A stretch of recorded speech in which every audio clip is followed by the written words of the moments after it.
दोस्तों, आप सभी का बहुत बहुत स्वागत है मेरे चैनल नाज़माज़ ऑर्गेनिक गार्डन में। आज की वीडियो में आप लोगों के साथ शेयर करने वाली हूँ कि आप घर पर ककड़ी को कैसे उगा सकते हैं। टेरेस गार्डन में या किचन गार्डन में आप बहुत ही शानदार फ्रूटिंग पा सकते हैं। एक हेल्दी और टेस्टी सब्जी को आप अपने घर पर उगा सकते हो।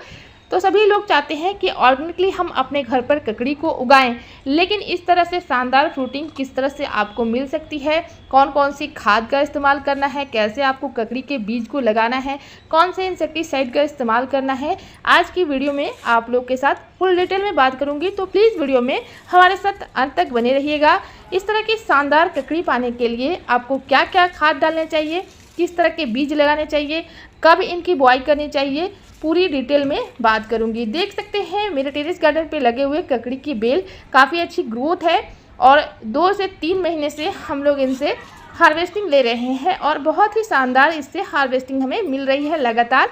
और अभी भी छोटे छोटे फल बन रहे हैं और कई सारे इनमें फूल और कलियां आए हुए हैं। तो दोस्तों, ककड़ी की बेल को आप गर्मी और बरसात में टेरेस गार्डन या किचन गार्डन में भी लगा सकते हैं। गर्मी में इनकी बुआई करनी होती है फरवरी से लेकर मार्च तक, और बरसात वाले बीजों को आप जून जुलाई में लगा सकते हैं, जिससे आपको बहुत ही शानदार फ्रूटिंग मिलेगी। अच्छी क्वालिटी के सीड लेने से अच्छी हार्वेस्टिंग आपको मिल सकती है और सीजनल सीड आप लगाएं।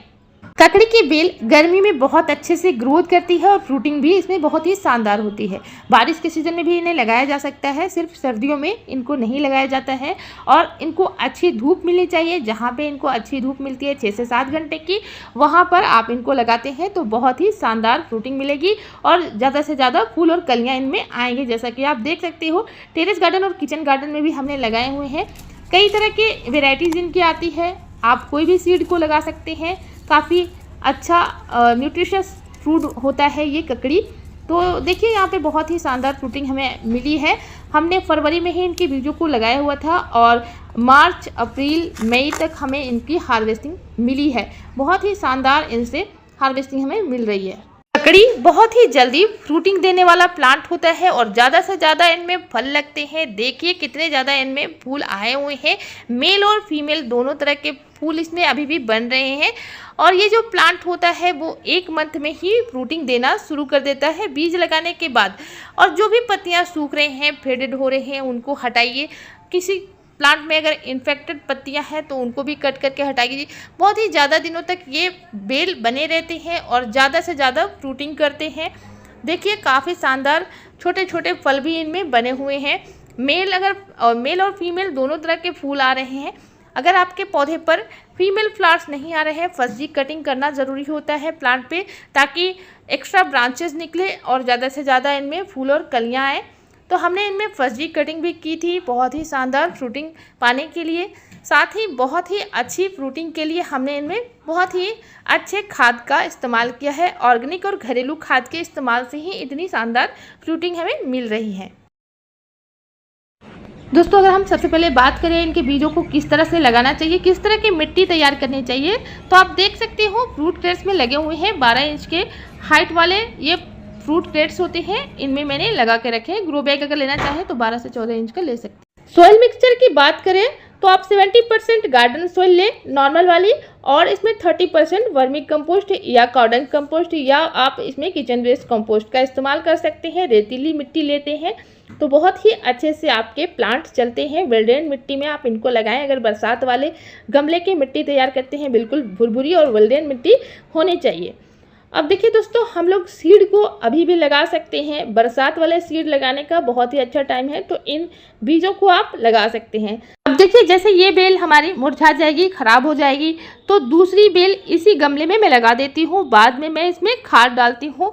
बिल्कुल भी इस गमले की मिट्टी को चेंज नहीं करती हूँ, फिर भी हमें शानदार फ्रूटिंग मिलती है। साल भर से मैंने इस गमले में मिट्टी चेंज नहीं की है, फिर भी हमें अच्छी शानदार फ्रूटिंग मिलती है। तो इन्हीं गमलों में मैं दूसरा बीज भी लगा रही हूँ। तो इन बीजों को आप अंकुरित करके भी लगा सकते हैं या डायरेक्टली भी लगा सकते हैं या ट्रांसप्लांट मेथड से भी लगा सकते हैं। देख सकते हैं छोटा सा बीज हमारा अंकुरित होकर निकल चुका है। 10 दिनों के बाद ये हमारा पौधा निकल आता है बीज लगाने के बाद। और इसके बाद आप इसकी गमले में गुड़ाई करने के बाद अच्छी तरह से मिट्टी की गुड़ाई करके आप वर्मी कंपोस्ट या गोबर की सड़ी हुई खाद एक बार ज़रूर डाल दें। 1 से 2 मुट्ठी गमले की मिट्टी में आप गोबर की सड़ी हुई खाद को मिलाएं। इसे आप लिक्विड फर्टिलाइज़र के तौर पे भी इस्तेमाल कर सकते हैं। देख सकते हैं बिल्कुल सूखी हुई और पुरानी खाद है।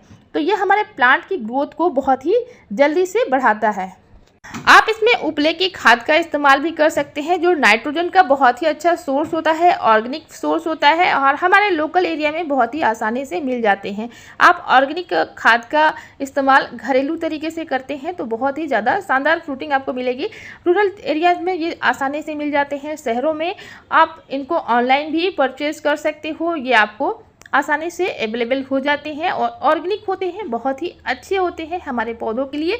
और इस तरह से गमलों के चारों ओर की मिट्टी की हल्की हल्की गुड़ाई ज़रूर करनी चाहिए। जड़ों से 2 से 3 इंच की दूरी पर आप इनकी गुड़ाई करते रहिए, जिससे ऑक्सीजन लेवल बना रहता है और आपके प्लांट हेल्दी तरीके से ग्रो करते हैं। पौधों के आसपास की मिट्टी की हल्की हल्की गुड़ाई करने के बाद जब हम इनमें खाद डालते हैं तो जल्दी से ये ऑब्जर्व करते हैं और प्लांट ग्रोथ को बहुत तेजी से बढ़ाते हैं। ककड़ी बेल वर्गीय सब्जी होती है, इसलिए इनको स्टेकिंग करना जरूरी होता है। जब ये अच्छे से ग्रोथ कर जाए आप इनको जरूर सपोर्ट दें, तार, बांस, लकड़ी या फिर आप क्रीपिंग नेट का इस्तेमाल कर सकते हैं, जिससे आपका प्लांट ऊपर की ओर जाए और इसमें अच्छे से धूप और हवा लग सके। आप इनमें जो भी कीटनाशक वगैरह डालते हैं तो बहुत ही अच्छे से इसमें आसानी से आप इनको डाल सकते हो, तो इसलिए इनको स्टेकिंग करना ज़रूरी होता है। और इस तरह से शानदार फ्रूटिंग भी आपको देखने को मिलेगी। देखिए इसमें कितने ज़्यादा शानदार फ्रूटिंग हो रही है, फ्लावरिंग कितनी खूबसूरत लग रहे हैं। इस तरह से बेल पर लगे हुए फूल होते हैं, बहुत ही ज़्यादा पॉलिनेटर्स को अट्रैक्ट करते हैं। ये पीले पीले इनके फूल आते हैं, तो इनको आप हैंड पॉलिनेशन भी कर सकते हैं। अगर आपके फूल फल में कन्वर्ट नहीं हो रहे हैं तो जो मेल फ्लावर्स हैं उनको आप फीमेल फ्लावर्स के साथ हैंड पॉलिनेशन भी कर सकते हैं। आप मेरी वीडियोस देख सकते हो हैंड पॉलिनेशन कैसे करना है। अगर आपने नहीं देखी है तो आप हैंड पॉलिनेशन की वीडियोस भी देख सकते हो, किस तरह से आप अपने घर पर हैंड पॉलिनेशन कर सकते हो अगर आपके घर पर नेचुरल पॉलिनेटर्स नहीं आते हैं। मेरे गार्डन में नेचुरल पॉलिनेटर्स तो आते ही रहते हैं, मधुमक्खियाँ, तितलियाँ, ये सब मेरे गार्डन में बहुत सारे आते रहते हैं। मैंने फूलों वाले कुछ पौधे लगाए हुए हैं इस वजह से, और पीले फूलों पर तो पॉलिनेटर्स ऐसे भी अट्रैक्ट रहते हैं। तो यहाँ पर देखिए हमारे गार्डन में काफ़ी शानदार फ्रूटिंग हो रही है। तो देखिए जितने भी बेल वर्गीय पौधे होते हैं उनको अच्छी फ्रूटिंग लेने के लिए आप कैल्शियम का खाद ज़रूर इसमें डालें। कैल्शियम हमारे पौधों के जो फल खराब होते हैं, छोटे होकर मुड़ने लगते हैं या पत्तियाँ सिकुड़ने लगती हैं या पौधे के जो पत्तियां होती हैं वो किनारों से पीले होने लगते हैं, तो ये कैल्शियम की कमी की वजह से होते हैं। और बेल वाले जो पौधे होते हैं उसको बहुत ही अच्छी मात्रा में कैल्शियम की ज़रूरत होती है। तो इसके लिए आप अंडे के छिलके के बने हुए खाद डाल सकते हैं, कैल्शियम पाउडर का इस्तेमाल कर सकते हैं, 1 चुटकी चूना का इस्तेमाल कर सकते हैं, या आप इसमें चौक का भी इस्तेमाल कर सकते हैं। इसमें से कोई भी चीज़ अगर आपके घर पर अवेलेबल है तो इसका इस्तेमाल कीजिए। इस तरह से चौक की जो स्टिक आती है वो कैल्शियम कार्बोनेट से बनी हुई होती है, तो इनको आप हाफ तोड़कर डाल दीजिए अपने गमले में। ये जब भी आपके गमले में पानी के साथ डिज़ोल्व होते हैं तो ये बहुत ही ज़्यादा कैल्शियम आपके पौधों को देते हैं, और कैल्शियम से हमारे पौधे के जो फूल होते हैं वो सूख कर नहीं गिरते हैं, हमारे पौधे के फूल फल में कन्वर्ट होते हैं, हेल्दी फ्रूटिंग हमें मिलती है। पौधों को भी कैल्शियम की बहुत ज़्यादा ज़रूरत होती है। जिस तरह से हमें कैल्शियम की ज़रूरत होती है हड्डियों की मजबूती के लिए, उसी तरह से हमारे पौधों को मजबूती के लिए कैल्शियम की ज़रूरत होती है, इसलिए इसे कैल्शियम देना ज़रूरी है। हर 15 दिनों में आप कैल्शियम का कोई भी सोर्स आप इसमें डालिए ताकि आपके प्लांट इसी तरह से फ्रूटिंग कर सकें। दोस्तों गर्मियों में अगर ककड़ी का पौधा आप लगाते हैं तो इनके गमले की मिट्टी में नमी को बनाकर रखना ज़रूरी है, ताकि इस तरह से जो फ्रूटिंग हो रही है और पौधा स्ट्रेस में ना जाए, पौधा सूख ना जाए, क्योंकि अगर आपके पौधा एक बार सूख गया तो पूरी तरह से ख़राब हो सकता है। इसलिए गमले की मिट्टी में रेगुलर नमी बना के रखें, हो सके तो गर्मियों में मल्चिंग करके रखें, ताकि आपका प्लांट हेल्दी तरीके से ग्रोथ करे और फ्रूटिंग ज़्यादा से ज़्यादा मात्रा में बना सके। और दोस्तों आपके पौधे की पत्तियों के पीछे एफिड्स या माइट का अटैक हो रहा है या पौधे की जड़ों के आसपास फंगस लग रहे हैं, इसकी वजह से आपका पौधा अचानक से सूख कर खराब हो जाता है, तो इसके लिए मैं घरेलू उपाय बता रही हूँ जो आपके घर पर ही मौजूद होते हैं। ये बेकिंग सोडा और दालचीनी का पाउडर एक नेचुरल फंगीसाइड होता है, तो इसका आप इस्तेमाल गार्डनिंग में कर सकते हैं। बिल्कुल थोड़ी मात्रा अगर आप अपने पौधे पर डालते हैं, 1/2 टीस्पून इसको 1 ग्लास पानी में घोलकर अपने पौधे पर डाल दीजिए। 1 चुटकी दालचीनी का पाउडर डाल दीजिए। आपके पौधे के जड़ों के आसपास चींटियाँ भी नहीं आएंगी और जो पौधे पर फंगस लग रहे हैं वो फंगस भी आपके पौधे से दूर हो जाएंगे। लेकिन आपको थोड़ा दूरी पर इनको डालना है, जड़ों से 2 से 3 इंच की दूरी पर आप अपने इस लिक्विड फर्टिलाइज़र या इंसेक्टिसाइड का इस्तेमाल कर सकते हैं। तो ये हम यहाँ पर डाल रहे हैं दोस्तों। इस तरह से घरेलू खाद और इंसेक्टिसाइड का इस्तेमाल करके बिल्कुल घरेलू तरीके से आप हार्वेस्टिंग ले सकते हैं, प्योर ऑर्गेनिकली हार्वेस्टिंग ले सकते हैं ककड़ियों की, और ककड़ी का पौधा लगा सकते हैं। तो दोस्तों उम्मीद है ये जानकारी आपके लिए इन्फॉर्मेटिव रही होगी। वीडियो अगर पसंद आई होगी तो वीडियो को लाइक करिएगा, और चैनल पे नहीं होंगे तो प्लीज़ चैनल को सब्सक्राइब करें और बेल आइकन को प्रेस करें। अगर आपको वीडियो पसंद आती है तो हाइप भी कर सकते हैं, ताकि गार्डनिंग से रिलेटेड ऐसे ही वीडियो आप लोग के लिए लेकर आती रहूं और आप लोग के लिए आसानी से गार्डनिंग करने की ट्रिक्स बताती रहूं। बिल्कुल घरेलू तरीके से आप गार्डनिंग कर सकते हैं, कोई भी ज़्यादा महंगे खाद या इंसेक्टिसाइड खरीदने की ज़रूरत नहीं है।